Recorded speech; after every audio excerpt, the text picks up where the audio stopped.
Good afternoon, everyone. Can you hear me? Yes. Welcome. Carlos Orisate. Hoş geldiniz. Our panel today will be about energy security and Eastern Mediterranean. And I'm Asya Beyaz, and I'm honored to moderate this panel with distinguished panelists. Energy security has always been a key factor in shaping geopolitical dynamics, and nowhere is this more evident than Eastern Mediterranean nowadays. The region is rapidly becoming a focal point for global energy interests, with its significant offshore gas discoveries, and is positioned as a crossroad of competing regional and international actors. However, along with opportunities and energy development and cooperation, these dynamics also introduced complex challenges, including territorial disputes, political tensions, competing national interests. So today, with our panelists, represent a diverse range of perspectives and expertise, each of which will provide unique insights into how energy security in the region intersects with geopolitics, climate, local interest, and European policy. We will also explore these complexities and examine the future outlook of energy cooperation, sustainability, and geopolitical stability. So before we begin, let me introduce you our distinguished panelists. Each will deliver initial remarks that focuses on particular area of expertise, after which we will move into moderated discussion. And we will also have time towards the end, hopefully, from the audience we can take some questions. So let me introduce you briefly our panelists. First, Mr. Tzimitras. He's the director of PRIO, and his analysis over a geopolitical landscape in the East Mediterranean will be really helpful for us to understand. Then we will have Dr. Fokaides. He's associated professor in Frederick University, from whom we will have the technocratic view on the policy and sustainability shaping energy cooperation in the region. We have a visitor from Brussels here, Mr. Ioannis Begkos. He is acting head of Turkey and Eastern Mediterranean in External Action Services. He is crucial for us to understand the European perspective of the situation. Do we have an online participant? No. Okay. Last but not least, we have the local voice, Mr. Fikri Toros, a Turkish Cypriot politician. He will give us the Turkish Cypriot perspective on energy and geopolitical changes in the region. So without further ado, let's begin with the initial remarks. Harry, the floor is yours. Thank you. 5 minutes, I guess. 5, 7, however you wish. Okay, very good. A very welcome back. I think this panel connects to previous ones because it's going to bring in not only regional perspectives but also extra-regional but connected ones like the European Union. First point I want to make is that as the Gaza conflict shows, in connection with the war in Ukraine, in connection with Nagorno-Karabakh, I don't think we can unfortunately talk about frozen conflicts anymore. There is no such thing as a frozen conflict. Anything can erupt at any time. Hence, second point, I don't think that we can take, in this part of the world at least, absolutely anything for granted, positively and negatively. Very few, if any, foresaw the Abraham Accords being successful. Very few would have said that Israel and Lebanon could come on the same table and agree as a matter of principle, even with external facilitation on a delimitation of maritime boundaries. But even few, if any, could foresee the October the 7th events. So hence, I don't think we can take absolutely anything for granted, positively or negatively, in this part of the world. And this, I think, is important when we have our very often myopic view on things and a very introverted, very local perception of things. Third point, if you look at this region, it's mainly conflict and less cooperation. Conflict, unfortunately, is the norm. And if you look at a very basic typology of the conflicts, you'll find out that we have traditional, so to speak, conflicts, the Cyprus problem, bilateral Greece-Turkey issues, Arab-Israeli conflicts in the depth of time. So well-established, if you like, conflicts. On top of which, exactly because nothing has been done, new layers are added. For instance, matters of delimitation of maritime boundaries, energy, and so on. On top of which, another layer comes in the form of less traditional sources of conflict. Human security issues, climate as a threat multiplier, food issues, migration, water issues, health issues, you name it. On top of which, another layer comes in the form of asymmetric threats, terrorism, and so on and so forth. So what I mean to say is that now you start from very traditional problems that become multi-issue, multifaceted, multi-layered aspects that effectively are impossible to solve. And hence, we need to be pragmatic, very realistic in going back to the basics a little bit, taking them apart, decoupling them, if you like, and trying to do things that can be done.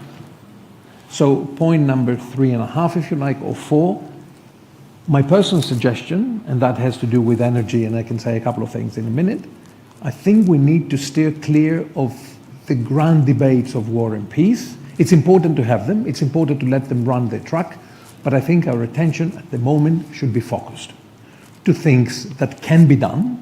So think small. How can we deal with issues, tangible issues, that can be dealt with, because war and peace might not be attained? Do things that are different from the past, not necessarily top-down, but bottom-up, in the way of establishing linkages, and energy could be one of them. Just to take things at the local level. Don't forget necessarily, but let the Cyprus issue run on its track. But if we concentrate on things that absolutely need to be done irrespective of a solution to the Cyprus problem, then I think we might have a chance of moving ahead. Specifically, unfortunately, we're united by the bonds of common suffering because we face common challenges, or the other way around, there are certain opportunities that come up very, very seldom or once in a lifetime, and we're paying the cost of our division in not managing to grasp these opportunities.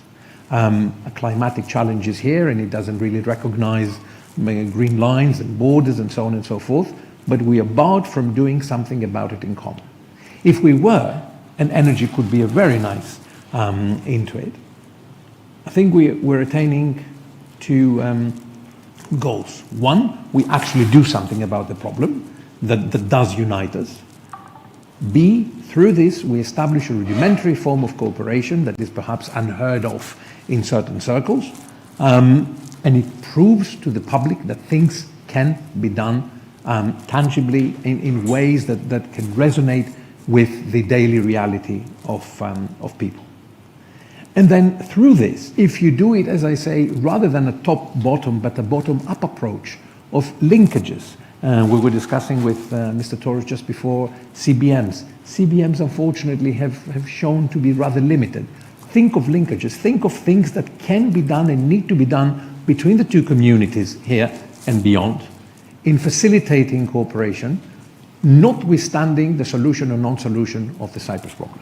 And look at energy. Just a few words on energy before I give the floor to the rest.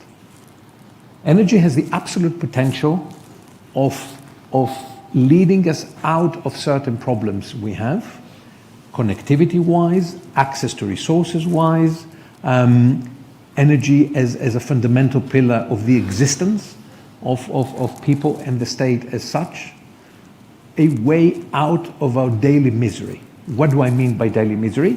I mean access to energy resources, which in this part of the world, with connectivity problems, Cyprus is the only country in the EU and in the region that is not connected to any other.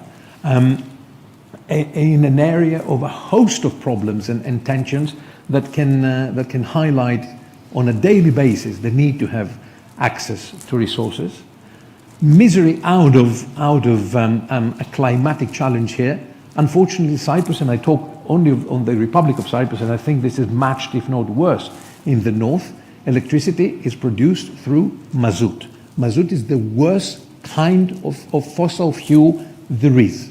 According to the European Union official figures, and correct me if I'm wrong, EU officials, and the Republic of Cyprus, by burning mazout in certain areas like the Kelia base, is from 400 to 1,000% above the legal limits in the European Union. So imagine what we inhale. Imagine how much we pay, because obviously without electricity interconnectivity to other areas, the production of these, you have an oligopoly at least of imported fossil fuels and renewable sources that cost a fraction to the producers but sold at extremely high prices. I think Cyprus is still the number one electricity paying bill-wise country in the European Union, and it's number 27 of 28 in pollutions, leading to a $400 million fine to the European Commission for this. Can you imagine what the situation would have been? And the north, I think, is even worse, but I let it to Fikri to talk about. An energy connectivity to other countries in the region that will allow us to have prices slashed, i.e. better the lives of people at that level, with clean energy, clean air to breathe, with a way out into the future, also politically, because it's a form of connectivity, a form of a linkage between the two communities, could, I think, be a first step towards the establishment of more cooperation regarding other natural resources, connectivities to other countries, and so on and so forth. So I think when there is a will, there is a way. Final word, if before what's happening today, Israel and Lebanon, two countries that never recognized each other, that were in a state of war with each other, could manage to sit on a table, again with external facilitation, and in principle decide to have a maritime delimitation, I don't think that there's anything as deep here that bars us from an in principle understanding that there is a way out if there is a will. Thank you, Harry. It was really needed emphasis on the collaboration on energy and bottom-up approach. Paris, maybe we can continue with the technical parts? Yeah, it's a pleasure to be here with you, and I would like to thank the organizers for inviting me to join this very interesting panel. So, energy is a domain in which we can develop some political discussions, but it is certainly a domain where we should consider some technical facts and some realities, and we should base our discussion, we should ground our discussion on let's say some facts which are well understood and well accepted, not just by Greeks and Turkish Cypriots, but by all the nations in the region. So we start with the fact that the Republic of Cyprus is a member of the EU. This is a fact. We don't discuss how or why this happened, but it is a fact. And as a member of the EU, let's say the Greek Cypriots, they need to oblige, they need to follow some regulations, some directives, some guidelines, some, let's say, a framework of policy in the field of energy, which is requested by Brussels, as for any member state. It's important for us in this room to understand what is the background of this framework, in order to understand its necessity and to see how we can integrate this framework into both communities. The number one priority of the EU policy in the field of energy is security. We need to have secure and affordable supply of energy in all member states, in our island as well.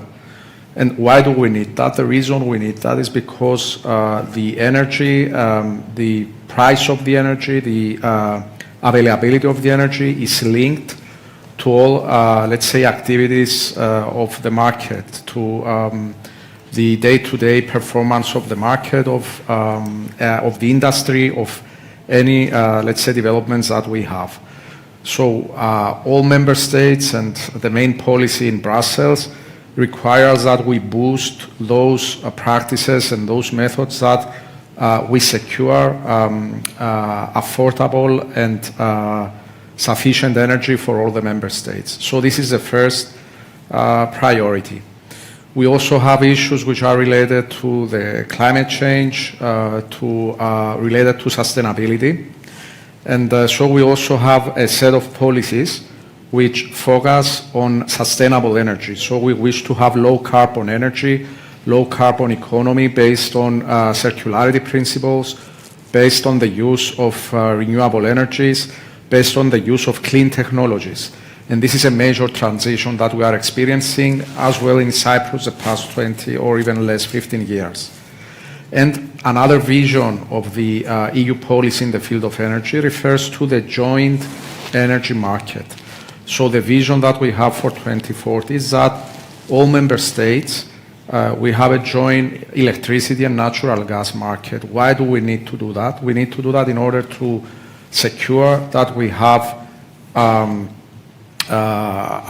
the interaction between the member states in the field of energy that allows affordable and secure supply of energy, that we don't rely on any external sources. We do keep our collaboration with external states, with external countries, with our neighbors, but at the same time, we have our own autonomy. We can produce our energy on our own, and we can interact the grids and the natural gas networks of the member states among us.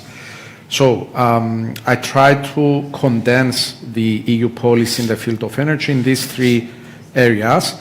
And actually, the Republic of Cyprus, the Greek Cypriots, as a member of the EU, they have developed and they have integrated a series of policies over the past 20 years in order to enable the integration of these principles in the everyday life of the Republic of Cyprus. So concerning energy security, and in order to, let's say, realize, to implement the policies of the EU in the field of energy, we have seen that over the recent years, we had over 700 megawatts, that is a significant amount of energy, of renewable energy projects being developed in the south. So photovoltaic parks, wind farms, farms exploring biogas and waste to produce energy. We have also adopted a very ambitious policy in the field of energy efficiency. All the buildings in the south are insulated. There are minimum requirements. We have been reducing the energy consumption of the built environment, and recently we have achieved to have nearly zero energy buildings. All new buildings constructed in the Republic of Cyprus are nearly zero energy, so they do not consume much energy, and the less energy that they consume, they satisfy these with the use of renewable energies. We have also liberalized the market, the electricity market in the south. We have created a framework, policies. We have taken initiatives in this field, and we have developed a market of liberalized energy. And at the same time, we have promoted policies which are related to the greening of our society, the greening of our economy. Electric vehicles, public transportation, circular economy, decarbonization of the economy. So we have many success stories and good examples in this field. Now, what is the question here? And I will close my initial, let's say, statement with that. We can either say, okay, look what the Greeks did, what are the Turks gonna do, let's ask somebody else, or let's compete, or let's enter, let's say, a competition between the two communities, or we can recognize a fact. And what is this fact?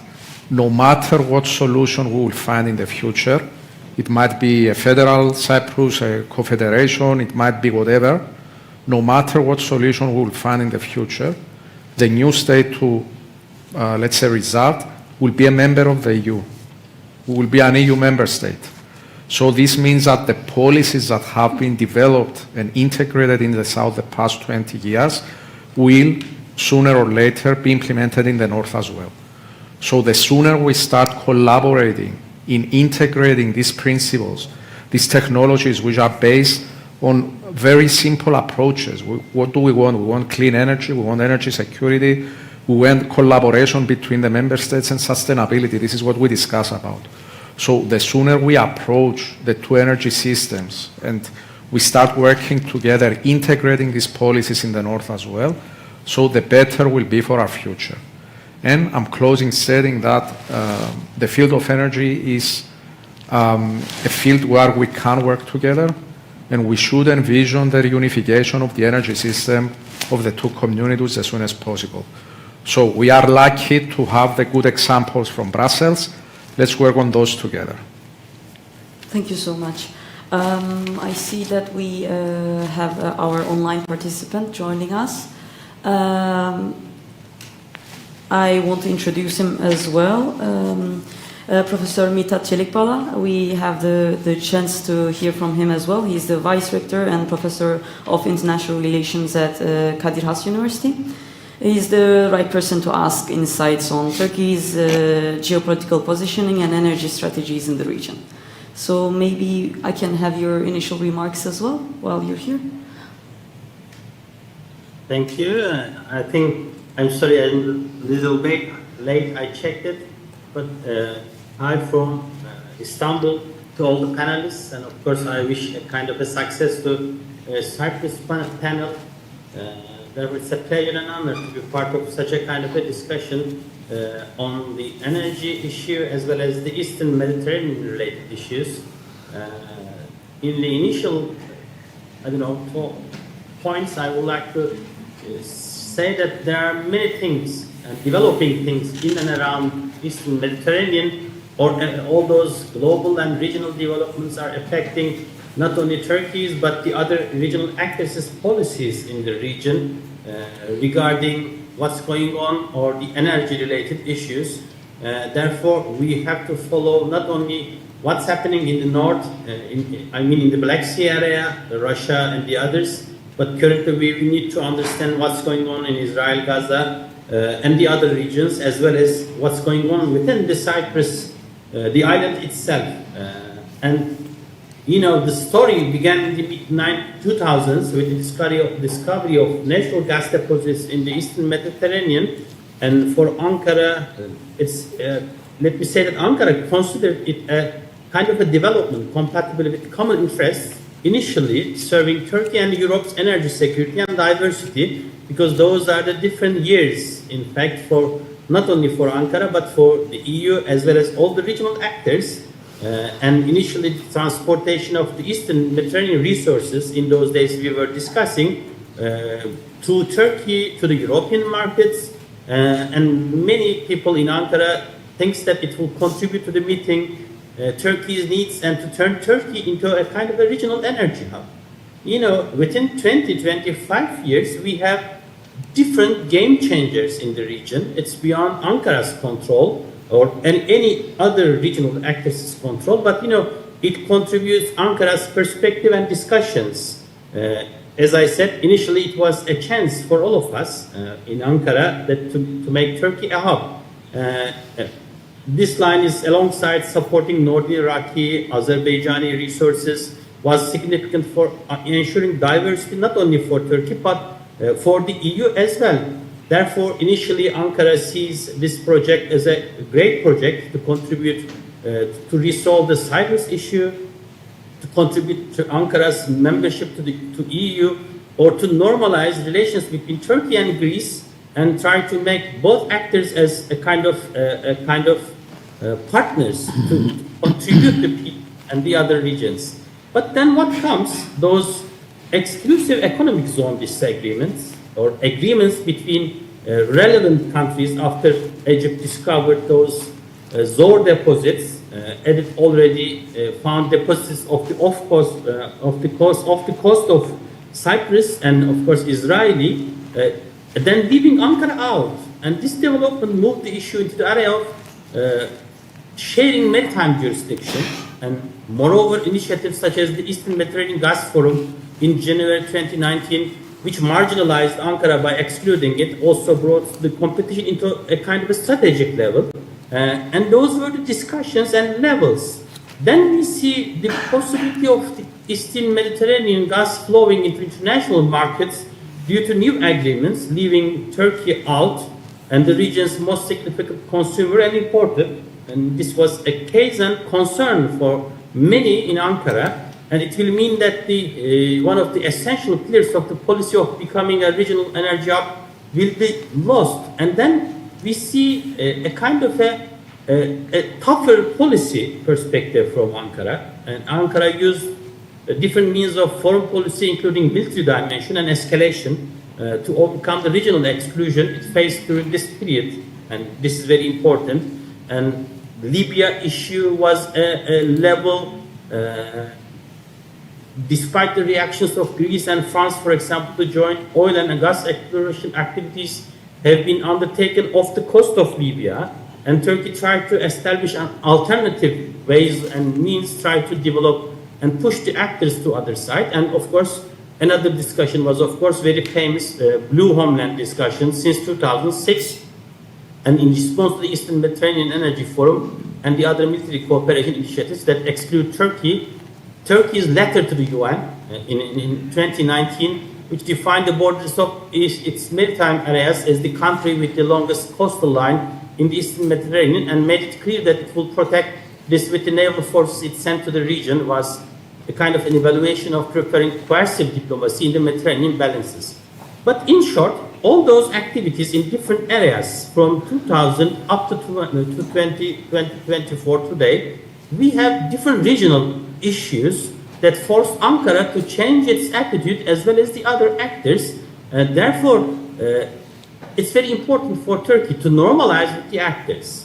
And you know, last 10 years or 5 years, I may say that Ankara's initiatives time to time urged and disturbed Greece, Cyprus, Egypt, and the other regional actors, as well as the EU in general and the US, and how to make Turkey a reliable partner and transportation hub for the others as well. This was the question mark then afterwards. And we see, I can say that Ankara changed this attitude. The idea is to increase the number of friends and to normalize relations. If it is possible to sign a kind of an agreement with Greece and others, a kind of a memorandum of understanding to share those resources and to reach the European markets. What Ankara does, for example, after especially occupation of Crimea, Ankara increased its relations, energy relations with Russia, despite all those sanctions and the others. But you know, it is not enough to make Ankara an actor. What about the Cyprus issue? What about sharing other resources? How to normalize relations with Egypt?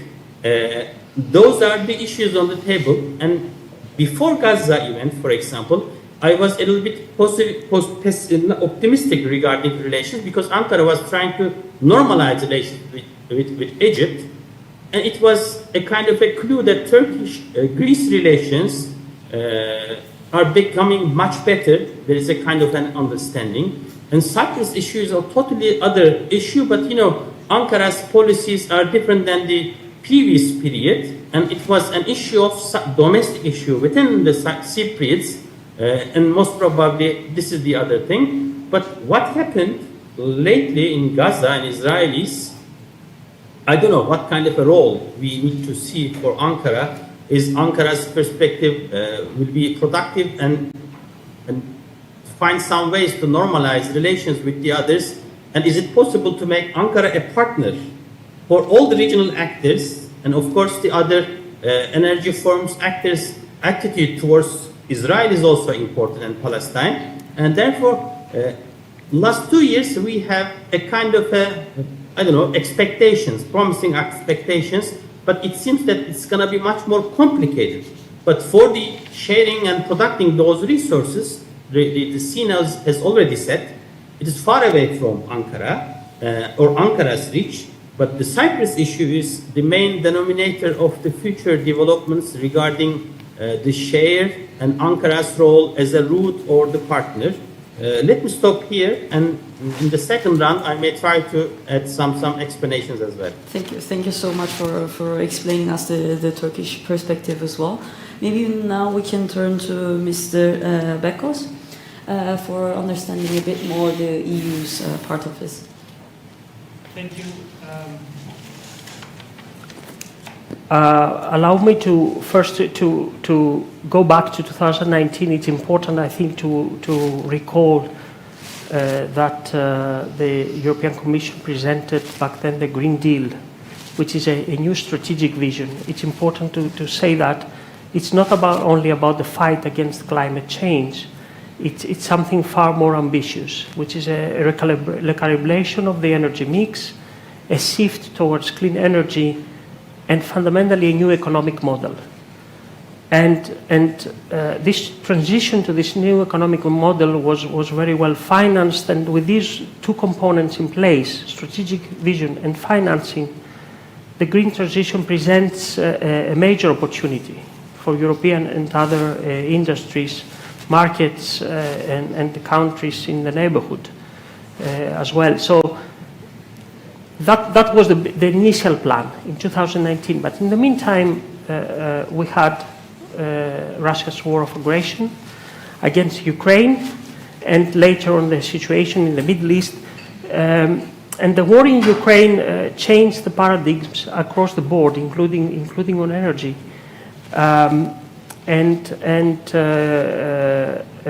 This situation has aggravated the security of supply. No need to mention the numbers, which show clearly the dependency of the EU on Russia. And this is why the EU had to swiftly recalibrate itself to face the new challenges while continuing the clean transition. In addition, in 2023, the EU has approved a new plan which is referred to as Repower the EU, which had at the core a clear political mandate. And this mandate was to phase out our dependency on Russia. And this plan had three main components. First, diversifying gas supplies. Second, saving energy, reducing the use of fossil fuels in our homes, buildings, industry. And third, accelerating even faster the clean energy transition, rolling out renewables, renewable energy fuels like solar, wind energy, and hydrogen. Later on, the Israel-Hamas conflict erupted with a serious spillover that we see evolving during the last weeks. And while the direct effect on the EU's gas security of supply was rather limited, still this spillover increases significantly the uncertainties regarding geopolitical development, and as such might have a serious impact also on energy matters. We cannot exclude that. So, where we are today, I think 2 weeks ago, the EU presented the first State of the Energy Union report, where it's clear that we have achieved a lot. Just a few facts and figures. In the first half of 2024, half of the EU's electricity generation came from renewables. The share of Russian gas in EU imports dropped from 45% in 2021 to 18% by June 2024. Gas demand between August 2022 and May 2024 was reduced by 138 billion cubic meters. Wind power overtook gas to become the EU's second largest source of electricity. Nuclear first, by the way. And at the same time, it's clear that we need to do much more.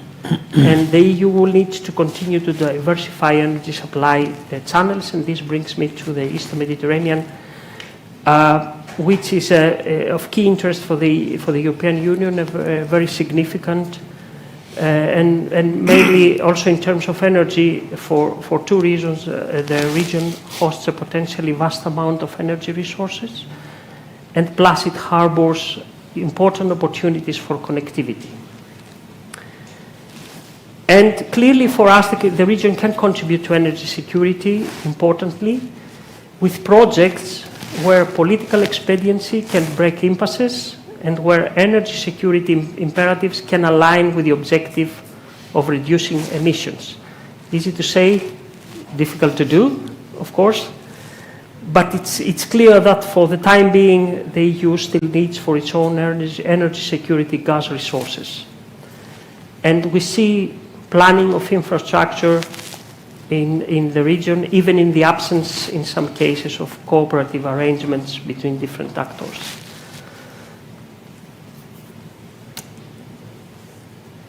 A conclusion with 2-3 points. The EU strategic vision has not changed. The clean energy transition remains at the core of the new economic model. The geopolitical developments have accelerated the diversification of energy supply, and Europe's quest for energy security continues. President von der Leyen highlighted in the political guidelines that she presented in the European Parliament that we stay in the course on all our goals. So this transition, of course, is not a one day to the next endeavor, and gas will still continue to have a role in the transition, but clearly EU demand has a clear declining trajectory. Third and final point, the EU cannot do by itself the transition. It needs its partners in the Eastern Mediterranean also. It needs its partners to do their own share, but also to make clean energy transition, renewable energy, electricity interconnections, hydrogen, the norm in the Eastern Mediterranean. And this is the direction towards which the EU is going. Thank you. Thank you very much. Thank you for your speech, and your initial remarks about the importance of the decarbonization is still keeping going as well. So to have a more local voice as well, maybe let's turn to Mr. Toros. Thank you. Thank you, Asya. Thank you. I am also honored to be amongst these distinguished panelists. Thank you for your invitation. The Eastern Mediterranean has been subject to numerous geopolitical conflicts triggered by energy security concerns. And these have promoted claims on either existing or assumed energy reserves in the region. Encouraged by the recent discoveries of offshore hydrocarbons, some states have gone further and designed ambitious projects, assuming that they could be implemented comfortably. And these projects have been aimed at both domestic consumption as well as for European markets. And the prospect of discovering new energy reserves led to neighboring countries negotiate with one another and delineate their exclusive economic zones. The declared maritime zones, however, due to the disputes, the ongoing disputes, overlap, and they have provoked a lot of tensions amongst the neighboring countries, therefore complicating the development of these reserves that have been discovered. At the same time, frequent declaration of maritime navtexes in the region have elevated tensions and have created an energy and security complex in the Eastern Mediterranean. Now, while the mainstream understanding of this complex focuses on energy as a zero-sum game, I will beg to differ. I will counter this view. I consider energy as a critical issue that can be positively utilized within the framework of integrated markets as well as interdependence amongst the neighbors. Hence, a positive sum game. I also regard it as a potential game changer that can propel a chain of conciliatory moves in the region. Since Cyprus can be best described as the nucleus of the Eastern Mediterranean, developments taking place here have the potential to significantly change and contribute not only to the comprehensive settlement of the Cyprus issue, but also to the desperately needed regional security, stability, and prosperity. The ongoing political problem in Cyprus, combined with its repercussions on Turkey's continental shelf and maritime jurisdictions, aggravates the instability in the region, hence hinders the investments necessary for a viable production of the gas and subsequently the realization of the regional cooperation. However, in view of the size of the estimated energy resources, the Eastern Mediterranean can potentially become an important junction in energy transfer, and consequently, Cyprus can become the core of this energy hub.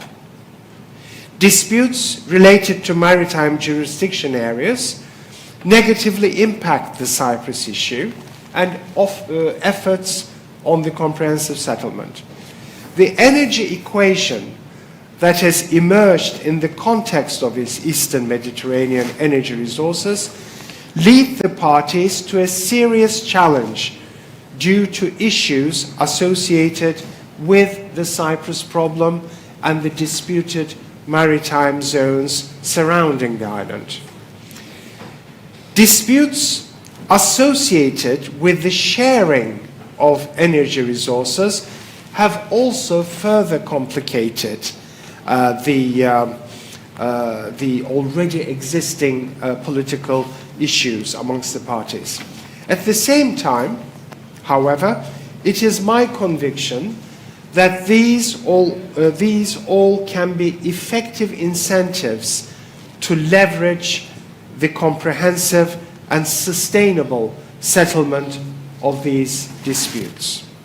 Under the ongoing conditions on the island, created by questionable political will on both sides of the divide, I believe it's most likely that both these developments will occur at the same time.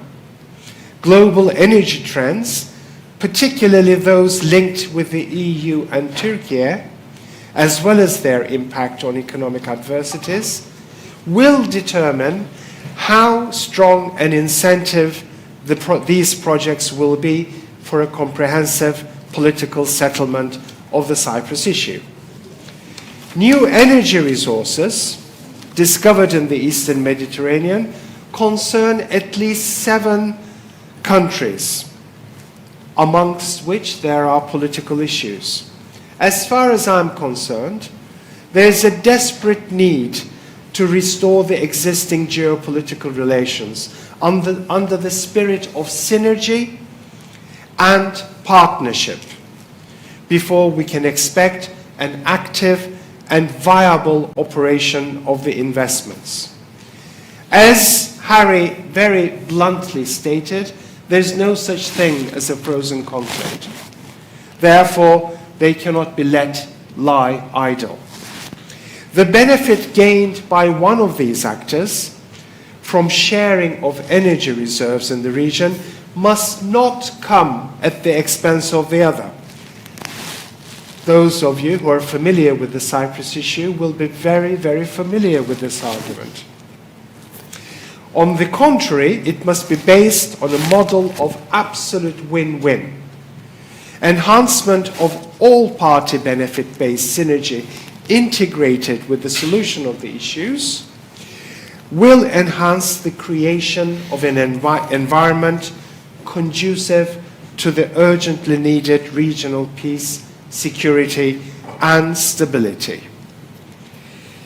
The ongoing war in Ukraine has proven how vulnerable the hydrocarbon-based system is in energy security terms.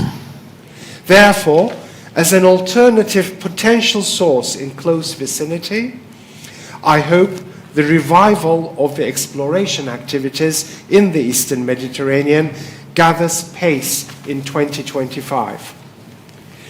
Eastern Mediterranean also has a vast and untapped amount of renewable energy potential in both solar and wind, which could boost the European Union's energy security more efficiently. Furthermore, it can foster its Green Deal without provoking geopolitical tension.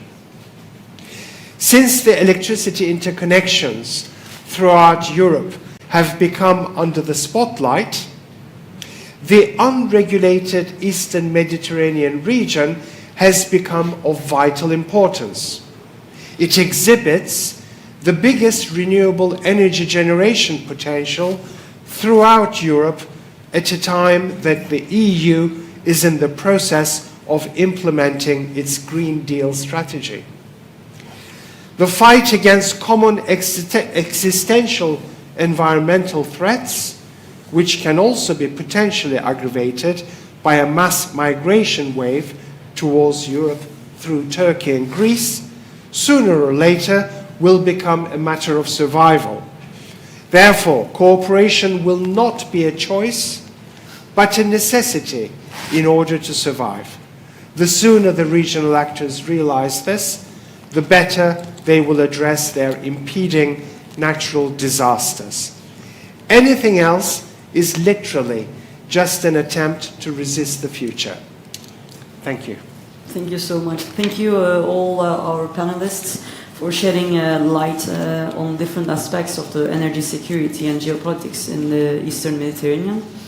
Let's now dive deeper into the discussion with the question to each panelists. Maybe we can start with Harry. As you said, the Eastern Mediterranean has become a critical arena where energy security and geopolitical competition. So the regional alliances are increasingly intertwined as well.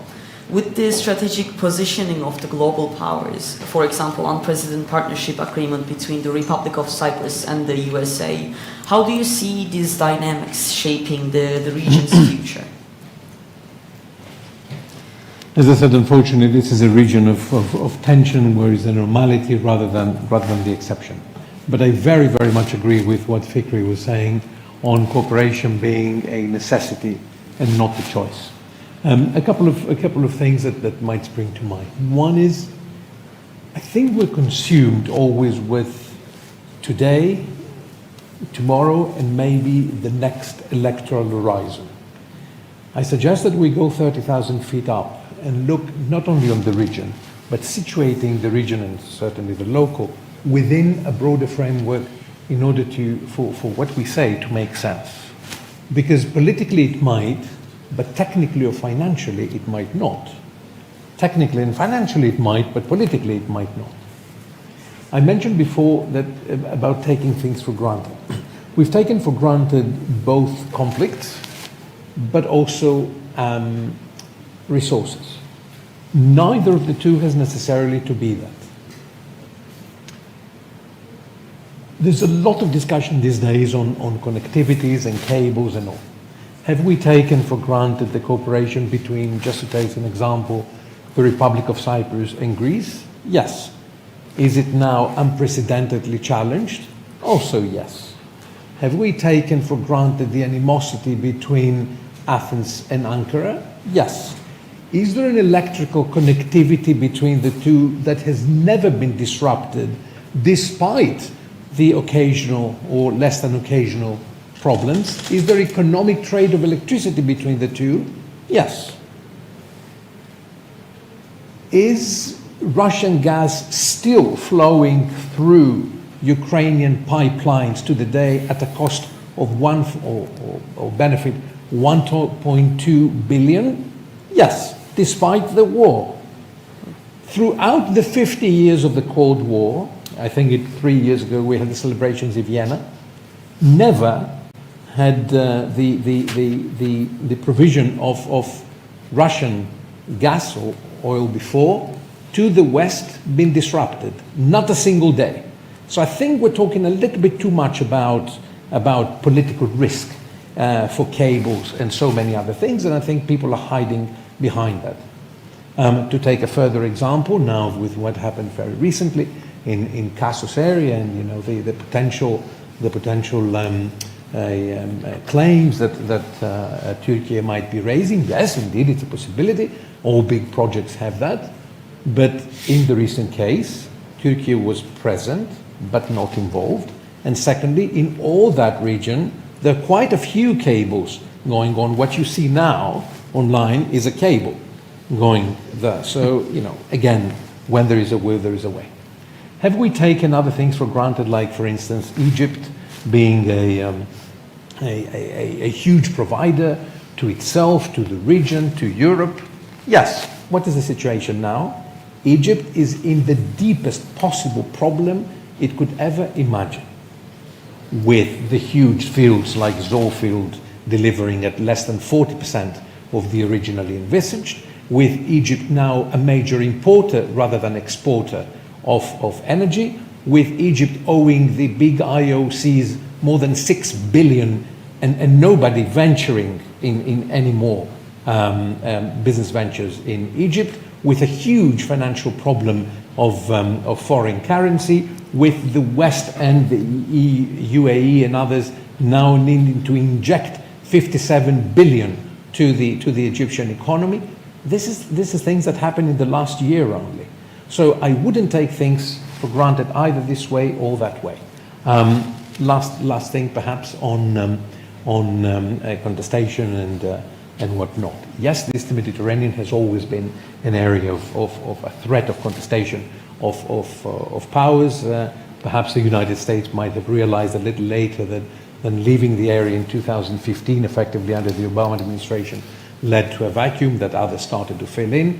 It didn't have the lead on things anymore. But this can change from day to day. So let's focus on things that can be done if there is a will, that are financially viable, that are technically doable, and I think the politics will follow. Thank you so much. For Mr. Fokaides, as an expert in energy policy, you have a unique perspective on the evolving energy landscape in the Eastern Mediterranean. Considering the current policies and future cooperation frameworks being discussed within the EU, what steps do you believe should be taken to enhance this energy sustainability in the region? So, in order to answer this question, we should, let's say, structure our approach in two steps. The first would be, what is the current situation? What is the regional role of, let's say, the Republic of Cyprus in the region?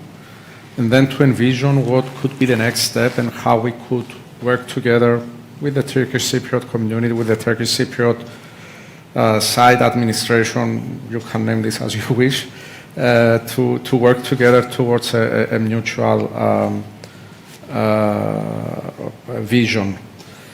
As I stated in my introduction, the Republic of Cyprus has been a member of the EU since 2004 and has been involved in several initiatives in the field, in the region, in the field of energy. I will not, let's say, judge these decisions at this point. I will not analyze the correctness or not of these decisions. I will just mention which are those, and then we can see how we can integrate the Turkish Cypriot element into these initiatives. The EU decided in 2013 for a fund, a major fund, which is called the fund that funds the so-called projects of common interest. These are projects that are related to the interconnectivity of the EU member states in the field of electricity and natural gas. And actually Cyprus has, the Republic of Cyprus has the approval for 3 such projects to be funded. One of them is a Great Sea Interconnector. It used to be called the Eurasia Interconnector. That is a cable connecting Israel, Cyprus, and Greece, and actually connecting Cyprus with the European electricity network. The other project is the EastMed natural gas pipeline, which is also a project of common interest. And the third project was a terrestrial station for liquefaction of natural gas. So these again, I'm not judging these projects. This is a fact. So these are the 3 projects that received the support of Brussels to be implemented in Cyprus in order to, let's say, enhance the position of the island in the field of energy. Now, apparently, what we missed when we were deciding on these projects was the involvement of the Turkish Cypriot, let's say, community in the development of these projects and the benefit that our Turkish Cypriot, let's say, compatriots would have from these projects. And actually, it is a time to start envisioning that and defining and finding the benefits that the other community could have from this project and mature this project, enhance these projects towards integrating these elements in these projects. Okay, the key, I would say, the key to this decision would be to build trust. So to be honest and build trust among the 2 communities and decide that whatever will happen in the future will happen under the umbrella of the EU. So the policies that are there for the field of energy are policies that we can all benefit. If we have secure energy field, if we have interconnection with the European grid, it might be that in the future we could have such connection through Turkey. This might be the case. Today, as a member state, we are discussing about interconnection through Greece. This is another case. So they are all on the table. They are all analyzed. There are feasibility studies behind those decisions. And we may, let's say, discuss about the energy security of the island and the role of the island in the region as a major key player in the field of energy stability under this, let's say, the implementation of this infrastructure. Apparently, we need to increase the collaboration in the sense of integrating EU policies as well as, for example, in the field of renewable energies. We have invested a lot in the south in the past 20 years in that field. And surprisingly, we can define the fact that we don't have many projects of common interest, not with the EU, but with the Turkish Cypriot community. So it's time to discuss about setting some targets, some quantitative targets for the future, seeking for funding of these targets and start working together on achieving these targets. Again, in the vision that whichever solution we find in the future, we are going to be an EU member state. So those obligations that the Greeks have at this moment, there would be the same obligations for the Turks, for the Turkish Cypriot community in the future. And of course, we can request the EU leverage, the EU energy policies to support and incentivize this reunification. We should discuss as soon as possible for the reunification of the energy system of the island, no matter what. And we should seek for financial support from the EU towards achieving that. No matter what the political conditions will be, this is a vision to discuss. And apparently, we should try to work on those, let's say, fields that we can take mutual decisions without any other sort of conflicts. I recognize the fact that the gas revenues may create some conflicts. Things are not clear there with the, let's say, economical zones. We can leave that for the future, but we can start with those fields and those areas where we have a mutual ground, where we can work together and where we can envision together a joint energy mix, a joint energy system. Thank you so much. I think everybody could agree that we should discuss more energy project that as a confidence building measures. And I think already EU is working on solar energy fields for by communal use. So that's a recurring theme. Mr. Begkos, with the EU's recent initiatives in Mediterranean, like appointing a new commissioner and creating a new Director General for Mediterranean as well, how do you see these developments impacting regional dynamics and more specifically Cyprus? and broader, how this aligns with the broader Mediterranean policy. Yes, thank you.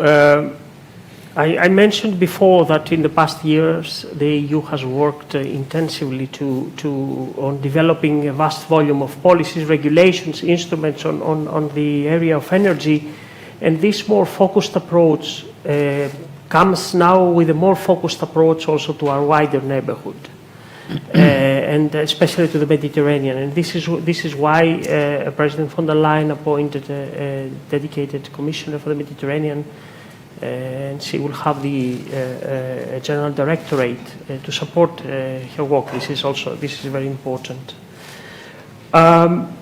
It's clear that we need to consult with the partners in the southern neighborhood on how best to address these serious challenges. And this is super important. And this new Commissioner for the Mediterranean has a clear mandate to build partnerships. And since it's about partnerships, we strongly believe that the new partnerships that will be developed will impact positively the regional dynamics and will foster many cooperation opportunities, which of course will benefit mostly also member states that are close to the neighborhood, including Cyprus. But this now it's a holistic approach. And this is the most important thing, a holistic approach towards the Mediterranean. And this is what we were trying to do for several years also for the Eastern Mediterranean, a holistic approach that we can transfer what we have achieved over the past years to the region, to bring the region closer to the EU and to bring the EU closer to the Eastern Mediterranean region. So this is a good paradigm that we should follow also for the Eastern Mediterranean region. Thank you so much. I want to turn to Professor Celikpala and want to continue with he mentioned that the exclusion of the Turkey from Eastern Mediterranean gas forum. I want to ask what would be the potential benefits and challenges of including Turkey to this forum, and I want to ask as well, looking ahead 20 years, how do you envision Turkey's cooperation with Europe in terms of energy? Thank you. Yeah, it's very closely related with this. The last word of Mr. Begkos, it is the holistic approach and whether it's going to be inclusionary or exclusionary. And this is the biggest discussion from the Turkish perspective. You know, the natural gas forum or the EastMed means more than natural gas for Turkey. Of course, natural gas is a trigger point and it's an important aspect of it, but you know, it's more than a natural gas.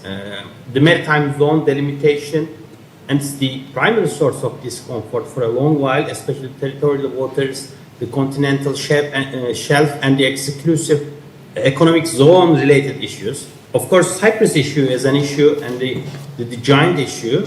Beyond that, the role of the EU and the US and how do they treat Turkey, and therefore all those new geopolitical gatherings, especially EastMed Gas Forum or the other regional initiatives led by regional actors or the EU or the US, is it inclusionary or exclusionary? And both for the escalation and even the resolution of issues, EastMed should be treated as a shared common space, and strategic resources should advance the cause of cooperation rather than conflict among its little states. This is the point, and it seems that the panel and the speakers are in the same line altogether.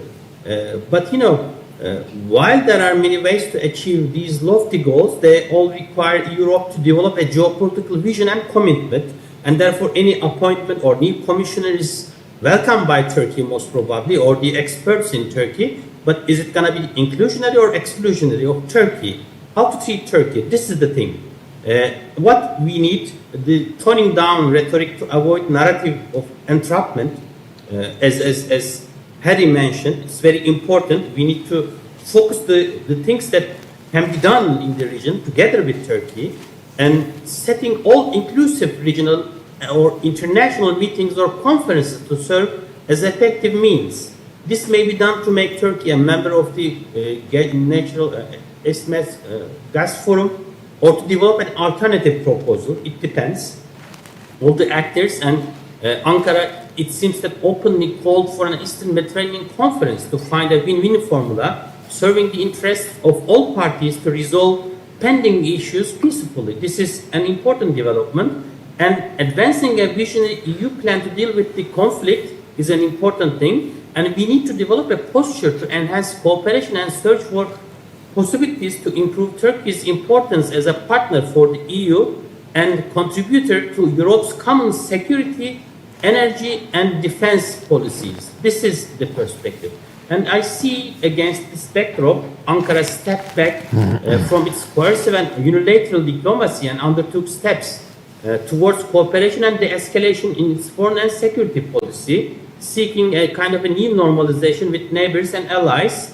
And then Greece, especially Greek-Turkish cooperation, may cancel out regional geopolitical rivalries. I'm optimistic from this perspective and further promote regional cooperation. Both parties are net gas importers, and new ways of jointly developing infrastructure should be promoted. They are already cooperating and to transport, for example, Azerbaijani and maybe, I don't know, in the future, the Russian gas. And Greece is already an EU member and has a role in European energy security. And together with Turkey, both become reliable transportation hubs. And energy security away from Russian dependency can facilitate the convergence of interests in a way that can mutually benefit cooperation. And this is something that the EU and the US will welcome and actively support. And there are some concrete proposals, for example, a 10-year framework for energy and environmental cooperation. And this is the thing, and very important. Turkey and or Ankara and Athens may establish a priority cooperation goal, such as establishing a bilateral high-level dialogue on promoting energy conservation and environmental protection in the Aegean and in the Eastern Mediterranean. They may lead the others, and it's a possibility, negotiating and concluding a memorandum of understanding on bilateral cooperation in clean energy and climate crisis will help the parties initially focus on renewable energy and further Greek modernization as an essential areas. There are other projects, wind farms and energy cooperation, and you name it. Therefore, Harry's point is important, and I take it very seriously. We need to focus that what can be done. But you know, the thing is that whether Turkey is in it or is the other in terms of all those geopolitical rivalries and others, but it seems that there is a chance and venue to cooperate with Ankara. Thank you so much. Thank you for this point on inclusivity versus exclusivity as well. I want to turn to Mr. Toros to ask, how do Turkish Cypriots view the political, economic and security challenges surrounding the sharing of maritime zones in the Eastern Mediterranean, especially with the ongoing Cyprus issue? Do you still believe the energy resources discovered in the region could serve as a catalyst of peace and cooperation? Thank you. While the Convention of the Law of the Seas dictates the size of maritime jurisdiction areas that countries are entitled for, based on principles of equitability and proportionality, one has to remember, particularly in this area that we live in, the issue on sharing within these maritime zones is not just a legal issue. We cannot confine it to the regulation that is applicable to the delineation and sharing of these zones. It has significant political, economic, and security dimensions too. And for people who may disagree with me, I would like to remind them of what happened to the East Med gas project when it was designed to run through waters that were disputed amongst Turkey, Greece, and Cyprus, and Turkey immediately signed a corridor deal with Libya as if to block the implementation of that project. Who guarantees that something similar is not going to happen at the time of building the Great Sea Interconnector. The Great Sea Interconnector runs between Cyprus and Crete, to my knowledge, which is approximately 600 nautical miles. And it does run through waters where Turkey has claims over her continental shelf as well. So all this creates added dimensions to this issue, a lot more than what UNCLOS suggests. Therefore, yes, since Cyprus is the nucleus of this region, and since there is the Cyprus conflict still ongoing, it will affect hugely, if not obstruct, the implementation of these projects. Turkey is already interconnected with Greece and Bulgaria on her west border, and on her east border she's interconnected to a couple of countries as well. I can't remember which they are, but I'm sure my colleague knows. So the interconnections within the European network are already there. What we are trying to achieve in this region, in order to contribute to the regional peace and stability, is to connect Egypt with Europe through Euro-Africa, and Israel to Europe through the formerly known as Eurasia, currently known as the Great Sea. So, in order to incentivize all parties concerned to the Cyprus problem and hopefully enhance simultaneous political will at this forthcoming, what I hope will be a new process, we must concentrate on how to include Turkey and the Turkish Cypriots within this equation. At the same time, we must concentrate on our responsibility to achieve a politically, economically, technically, and commercially viable project, as opposed to a project which comprises of an aspiration only. The European Union is chipping in 657 million into this project. It is estimated to cost about 2 billion, and all the independent analytic studies that have been carried out so far very clearly show that these aspects of viability would be significantly improved if it is reshaped to connect Cyprus to Turkey, which is only 1/10 of the distance to Crete. So in terms of time for the execution of this project, in terms of the financial dimension of it, and not to mention the political dimension to it, it is far more doable, and it must be taken into serious consideration. Now, the government of Cyprus very rightly says, well, Turkey doesn't recognize Cyprus, so how can we sit at a table and negotiate over an interim delimitation agreement that will enable a connection between Cyprus and Turkey? Yes, absolutely correct.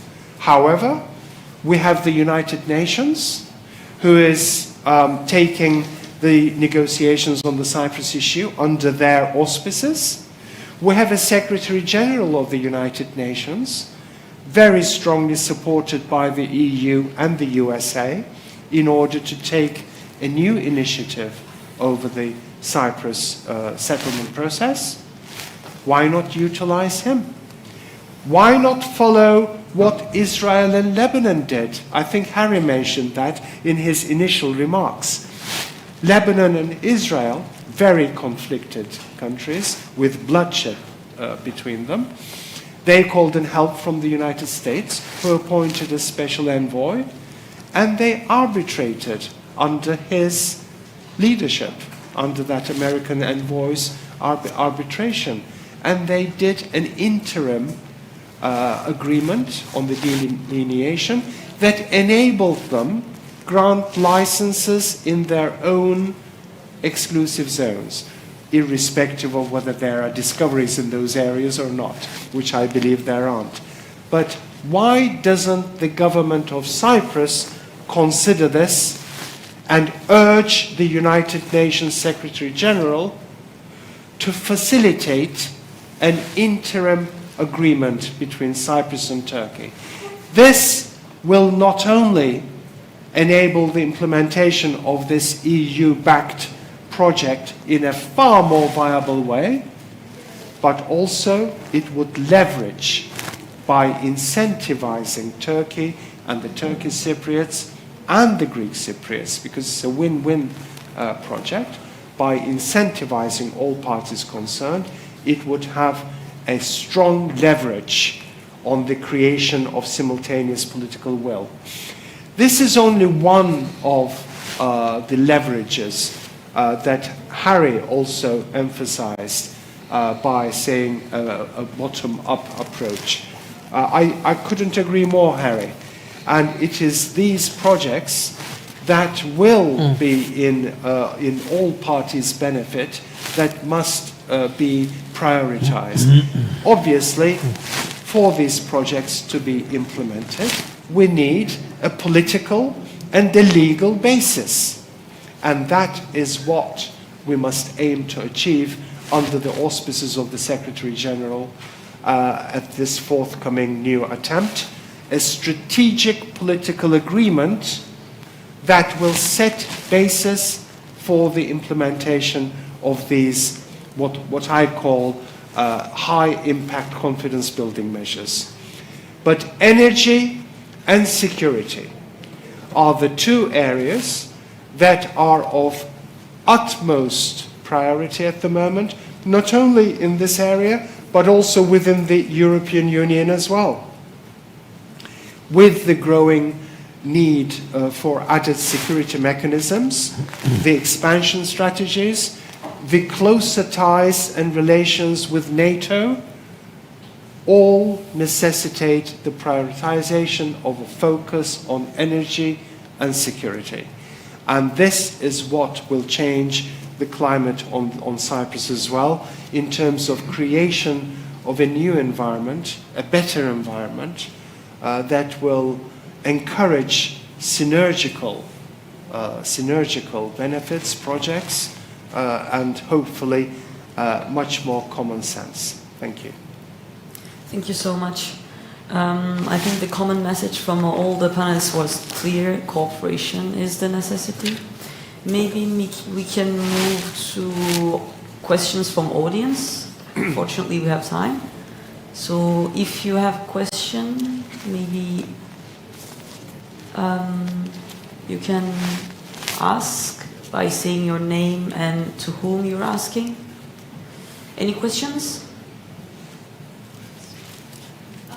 My name is Turkey. I'm a second-year law student at the European University of Cyprus.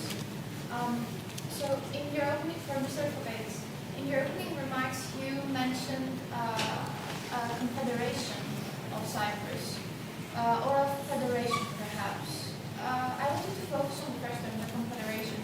It is the union of two sovereign states and a collaboration of their governments on key issues.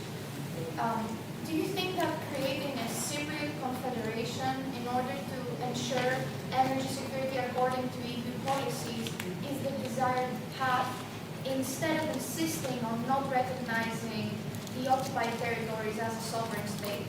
Or do you think that cooperation should be attempted, but the recognition of the occupied territories should be a line that is not crossed? Okay, my answer will be very short. First of all, this question is out of my scientific scope.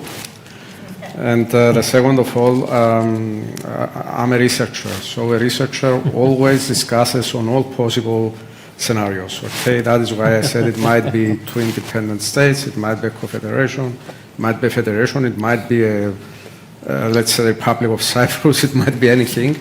It was just to state my point that whichever solution we find in the future, this is going to be under the EU umbrella.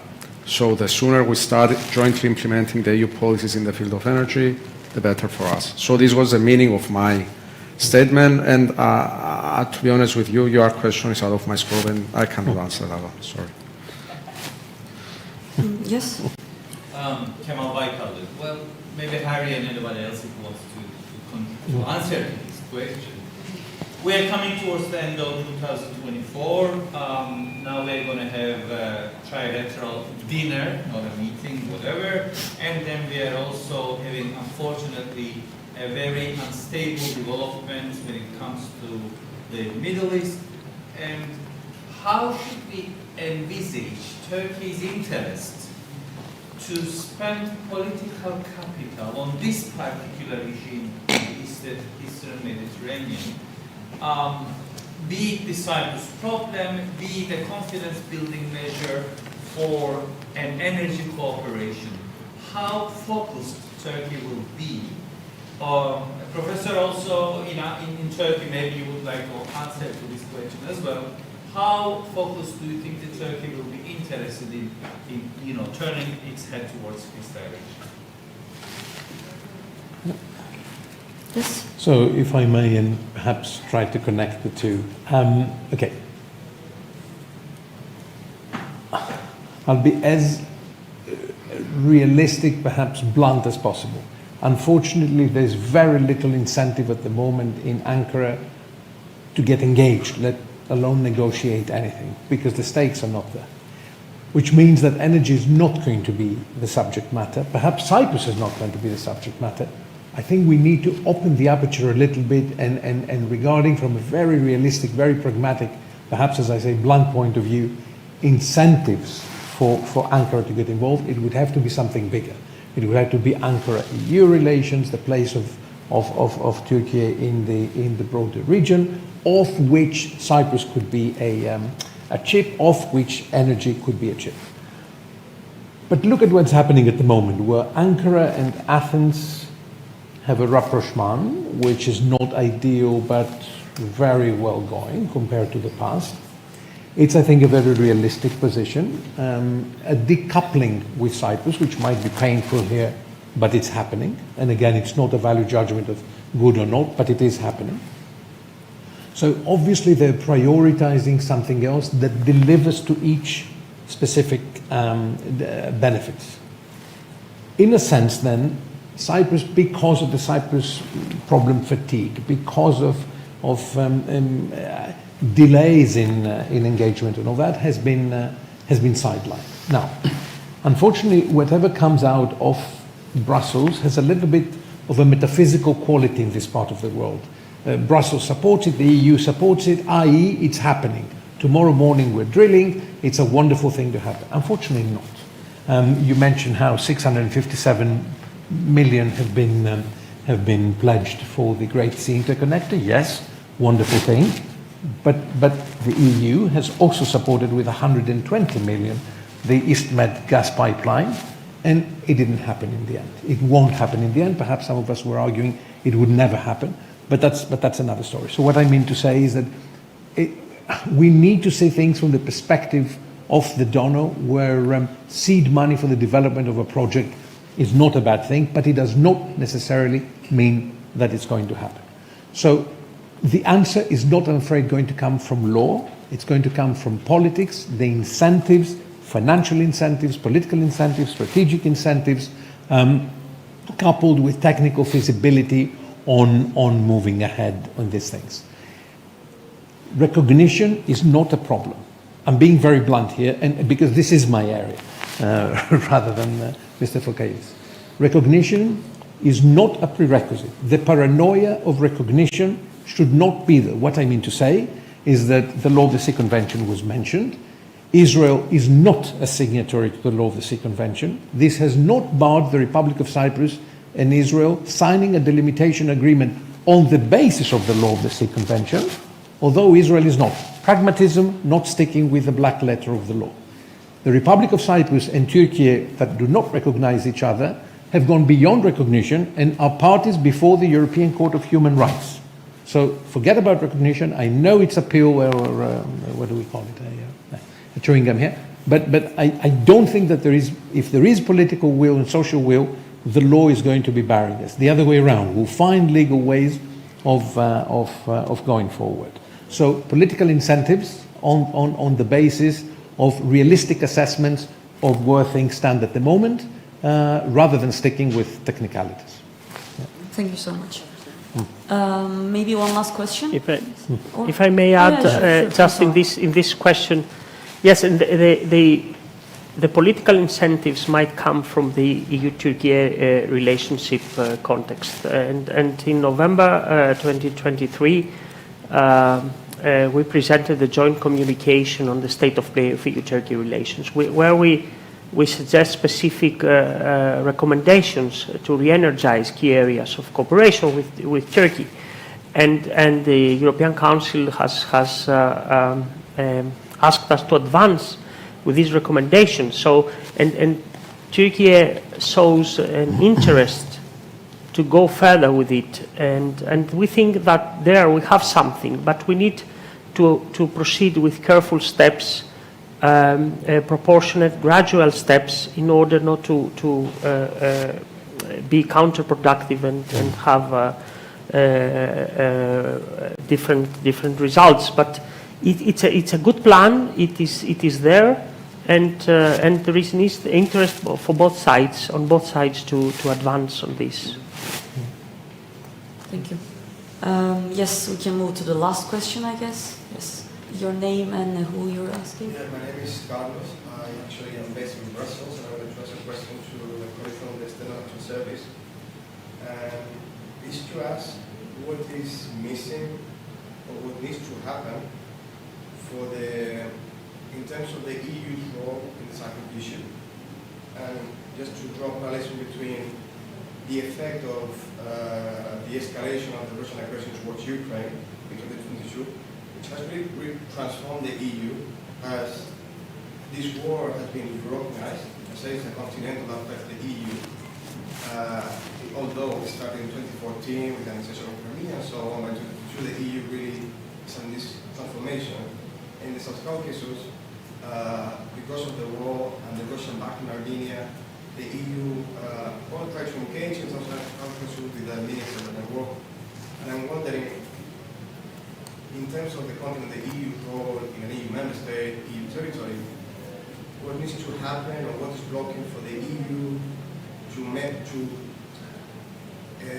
express the same frustration and the same motivation and the same passion that it has towards the Ukraine and the Ukraine's EU membership to Cyprus and Cyprus peace process. Thank you. First of all, I wouldn't make comparisons necessarily. The EU is always there, has an active role during previous rounds of negotiation, and it is ready to play an active role. But at the same time, we recognize that the UN has the first and primary role here in this issue. We are there, and we have supported several times Cyprus, and we keep showing solidarity to Cyprus for this situation. I have a long list of things that we have done in the past, trying to push all sides to constructive attitudes and solutions, and this includes also Turkey. To remind you a bit that in 2005-06 we suspended accession negotiation chapters because Turkey did not implement the additional protocol.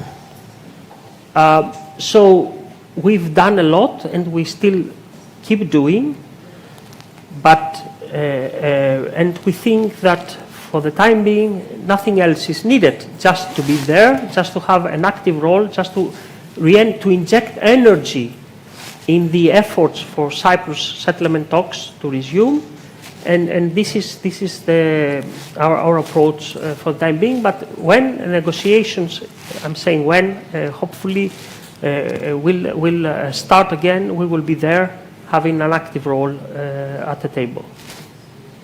Yes, thank you so much. Unfortunately, we exceed the time that we have. Thank you all. I thank you all, our panelists that join online or fly from far or join locally. And thank you for the audience, for the questions as well, and to Cyprus Forum for organizing this. And see you in the next Cyprus Forum, hopefully. Thank you.